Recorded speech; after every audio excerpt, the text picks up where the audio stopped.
If you're wanting to grow tomatoes that both fill your pantry and taste incredible fresh off the vine, then variety selection matters. I've been growing hundreds of tomatoes over the years, trying to find the ones that are best for production, flavor, and uniqueness. Today, I'm sharing my favorite varieties that I wouldn't garden without, plus how I start seeds for success and some tips for high production at the end of this video. When it comes to choosing tomato varieties, it really helps to know what your goals are. Do you want tomatoes for preserving for the winter months? Or do you just want a really big slicer? Maybe you like to grow them for their unique shape and color, but still taste great. For us, storage tomatoes are essential. We turn them into sauces, soups, and they just basically add a lot of pizzazz to our food storage during the winter months. But you just can't beat the taste and texture of a homegrown heirloom tomato. There's one that performs consistently well in our garden. And if I were to only grow one preserving tomato, it would be San Marzano. It makes an excellent thick sauce. It's easy to turn into paste, and it's great making whole tomato preserves. In my garden, San Marzano always produces far better than Roma tomatoes. And the nice thing about it is, it will continue to produce until we have our first frost because it's an indeterminate tomato.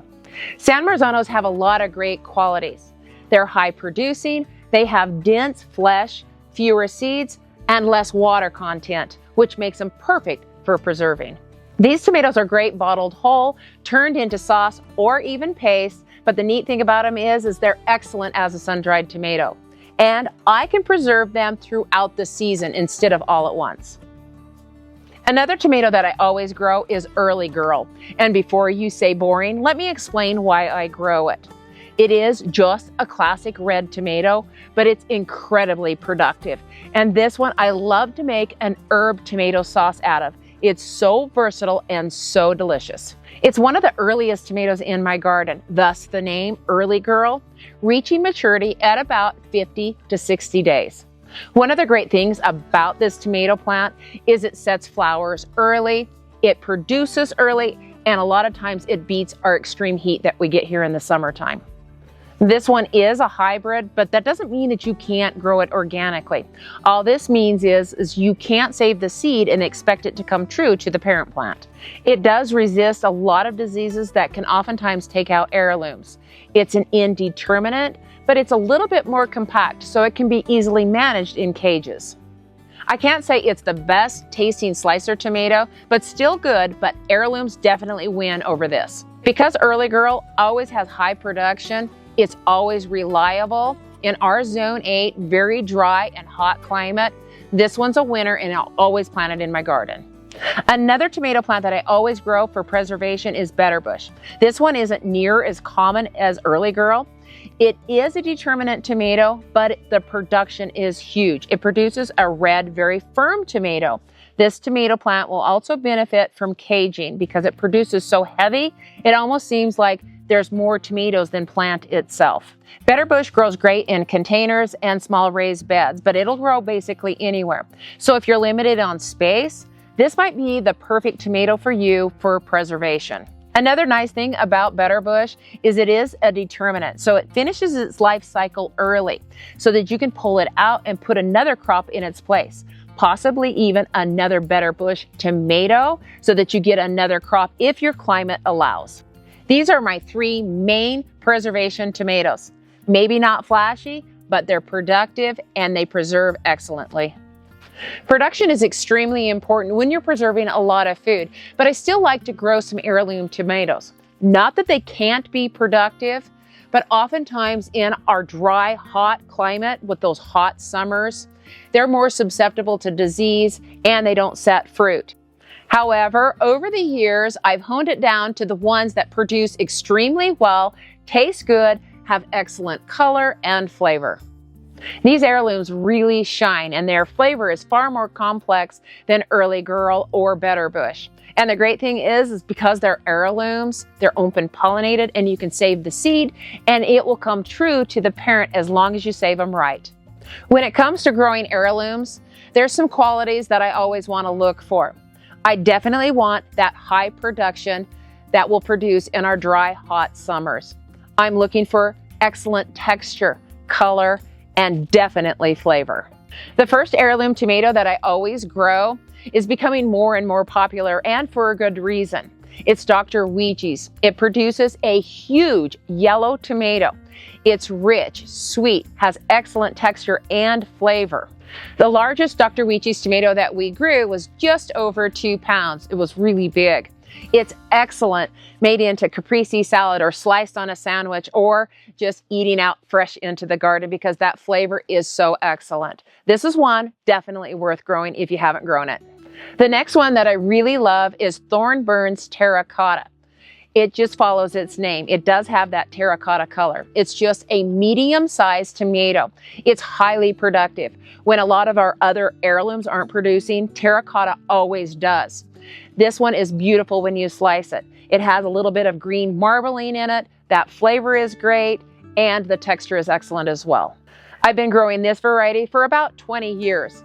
And without a doubt, this one has outperformed in production than any other heirloom tomato every year. This next tomato is probably one of my all-time favorite heirloom tomatoes. Not only is it productive, but it tastes excellent. It's beautiful. It has one of the most unique shapes. This one is Mushroom Basket. It has a ribbed shape, very meaty texture, quite a large tomato. The largest one we've ever grown was 1.8 pounds. And it just keeps producing through the season. It is an indeterminate, but it's more compact, so it's great in cages or in smaller spaces. This one truly is a winner.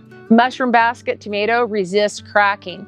The color is a reddish pink color, and when you slice it, it looks like a flower when you put it on your plate. It's absolutely stunning. Another favorite of mine is Japanese Black Trifle.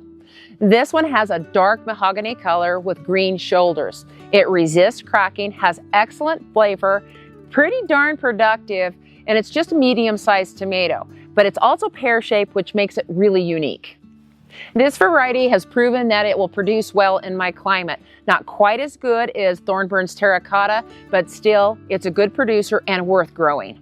Typically, the black variety type of tomatoes like Black Crim don't produce well in our climate. But Japanese Black has proven itself over and over. Heirloom tomatoes can be a little tricky in my dry, hot climate, but these last three that I've mentioned are outstanding in my garden. Another tomato that I absolutely love to grow every year is Bread and Salt. Now this one isn't near as productive as the others, and some years it produces good and some years not so good, but to me it's worth growing a couple of plants. The reason is because it's a nice big tomato, but the flavor is outstanding. It has a wonderful meaty texture and it doesn't have very many seeds. It has a beautiful strawberry shape and it's light pink. Even though it's not as productive, I absolutely love to grow this tomato. Another tomato that I've grown the last few years and come to love is Gin Fizz. Now this one is a greenhouse tomato, but that doesn't mean it has to be grown in the greenhouse. It just likes the greenhouse conditions, but it can be grown in high tunnels or even outside, and it performs very good. This one is a beefsteak type tomato that's orange with red marbling when you slice into it. Even though it's a hybrid, it has an heirloom flavor, which is excellent for most hybrids because they don't have that intense flavor. The plant doesn't have much foliage because it puts all of its energy into fruit clusters. It's a lot like German stripe in texture and flavor as well as color. The fruits are about 10 to 14 ounces and it resists cracking. It's an indeterminate plant reaching about 4 to 6 foot tall. It's definitely worth growing whether you're growing in the greenhouse or outside. Today's video is sponsored by Vago Garden. I've actually used their raised garden beds for years before they sponsored me. So when they sent this potting bench out, I was curious to see if the quality would be the same, and it definitely is. The whole bench is made out of solid metal, so it'll last for years, and the powder coating means it'll hold up without rusting, even outside. This model has a built-in sink that's going to be handy for rinsing off vegetables for our farm stand or just washing my hands while I'm working out here. It also has an enclosed cabinet for storing supplies out of the weather, a rack to hang tools for convenience, and a space under the workbench for more storage. I always felt like Vago Garden products really stand out in terms of quality, and this potting bench is no exception. Honestly, I wouldn't recommend it if I didn't think the quality wasn't there. I want to give you a quick rundown of how I start my tomato seeds. I usually start them 6 to 8 weeks before our last average frost. If I was going to be starting them in the house, which isn't optimal conditions, then I go 8 weeks. If I'm doing it in the greenhouse, then I just let them have the 6 weeks because they have more sunlight, they have more humidity, and they just grow a little bit better and easier in the greenhouse and faster. You're going to want a good potting soil. You don't want to be using garden soil if you want success. I like my soil to be loose, and the one that I usually use is Ocean Forest by Fox Farm. Now, what you want your soil to be is a little bit moist. You don't want it to be dry. So when you reach into your bag and you squeeze your soil, if it falls apart like this, then you need to add some water because it's a lot easier to add water now than after you've planted your seeds. So because this soil is a little dry, I'm going to go ahead and add some water right into this bag, just enough to moisten it. I don't want it soggy because then it's hard to work. So I'll just put some water in here and then I'll just stir it up before I fill my trays. You can use cells or whatever you've got to put your seed mix in.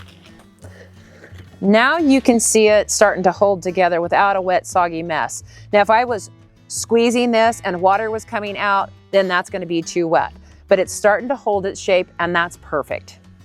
I'm just going to be using this little 8-pack cell. Now these are small, but I plan on up-potting it to this after a few weeks. So I'll just go ahead and fill this all the way to the top. I'll smooth it out. And then I'll just make a little indentation with another pot.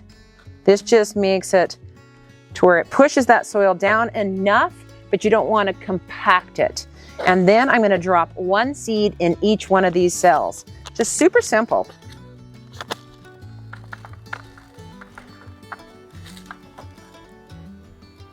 If you drop 2, that's okay because sometimes you have one that doesn't germinate and you can separate it out later.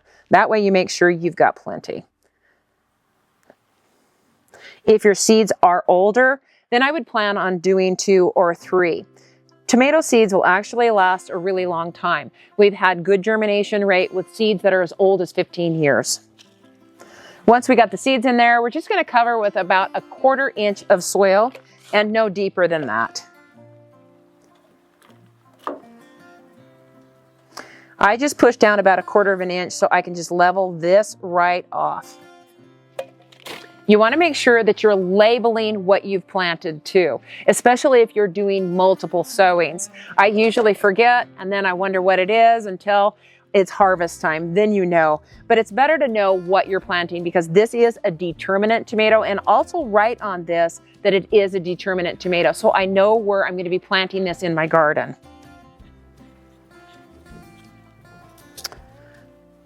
When I first water my tomatoes, I just use a fine mist right over the top.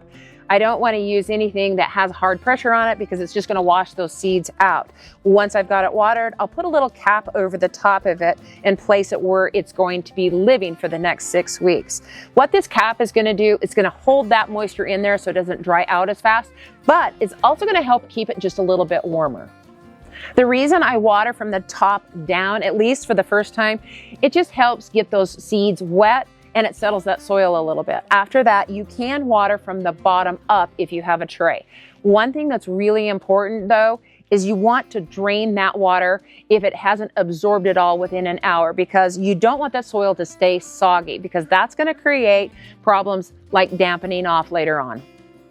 If you're starting seeds in the house, once they've germinated, then a grow light could be very beneficial for you because most houses don't have enough light. So once they've germinated, you get them underneath the light, and you want that light to be usually about 4 to 6 inches from where the top growth is. So I'll just set that little guy right there. Once he's germinated, I will turn the light on, and this is going to help him to grow vigorous and strong stems.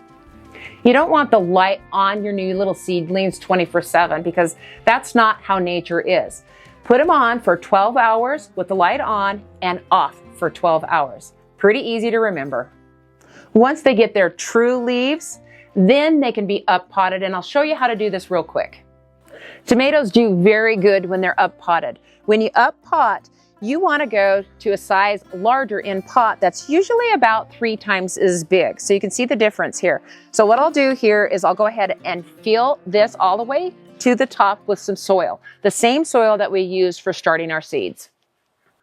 As we talked about just a minute ago, how to double sow your seed if it's old. Well, this was really old seed, so I did double sow it, but I had pretty dang good germination. So in a lot of these little cells, I have 2 plants and even 3 plants that are coming out. But in this cell, nothing germinated. So what I can do here is just pop these right out, and then I can carefully separate these. I'll just gently tease them apart, trying to leave some root system and some soil with both of them. And then I'll just make a nice deep hole all the way to the bottom. And then I'll just push this little guy right down inside, careful not to end up hurting the stem on it. Now that we've got these up potted, we want to make sure that we water them, and that'll just help settle that dirt just around their roots, and then we'll put them back under their light. A couple things to note when you're up potting: you don't want to be using cold soil, because what that's going to do to those little transplants is put them into transplant shock, and that's going to set them back, and that's not the first steps for success. Also, if you're going to be up potting them outdoors, you don't want to be doing it on a really cold, windy day or a scorching hot day. Now they'll go back under the light. I've got a couple of tips to get your tomatoes off to the best start, and another one to keep that production up and stress levels down. If you live in a dry, hot climate like we do, you want to plant your tomato plant deep. You want to remove these lower leaves. Scissors are great for this, and dig a nice deep hole. You want to plant this tomato plant all the way up to that leaf. What you're seeing here is these little hairs here, and these are trichomes. They are not potential roots like you often hear. What you see is little nodes on tomatoes right on their stem, and these are going to be potential roots in the future. So if we plant this deep, all of those nodes are going to create a better root system, which is going to help the tomato plant with stresses. Get him planted all the way. So that gives him a good 8 or 9 inches of root system. If you live in an area where your summers don't get so hot and the soil stays just a little bit cooler and maybe it's hard to grow tomatoes, then you'll want a trench plant. So you just create a trench a little bit deeper on one end so that root ball can fit right down in there, and you'll lay it right across the surface, cover that entire stem, and within a day or 2, that tomato plant will be turned up, reaching for the sun. The next one is removing the first flowers, and I cringe at this every single time. But let me tell you, every time I have done it, my production has been higher. And when I haven't done it, then the production is very low. This is especially important when you're talking about new little transplants that are in 4-inch pots or even smaller from the nursery. What this does is it encourages stronger plants with bigger yields later. Once your tomatoes are planted out and they start to grow, then I like to use a foliar spray of kelp. It's not your traditional fertilizer. It works as a plant stimulator and a stress protector, which is excellent in hot climates, but it works for cold climates as well. It improves flower development and fruit set, and I usually sprayed it about every 10 to 14 days of a light solution. In a nutshell, it works like a biostimulant, helping the plants use nutrients and manage stress. So those are the tomato varieties that earn their place in my garden every year. I do grow a lot of other varieties in my garden, but those are the ones that I come back to over and over because they give me so much year after year through texture, flavor, color, and production. I'd love to hear your favorite tomato varieties, so leave those in the comments below. For more information about this potting bench, then you can click here or check the link out in the description below. Have a great day, a better tomorrow, and may God bless you.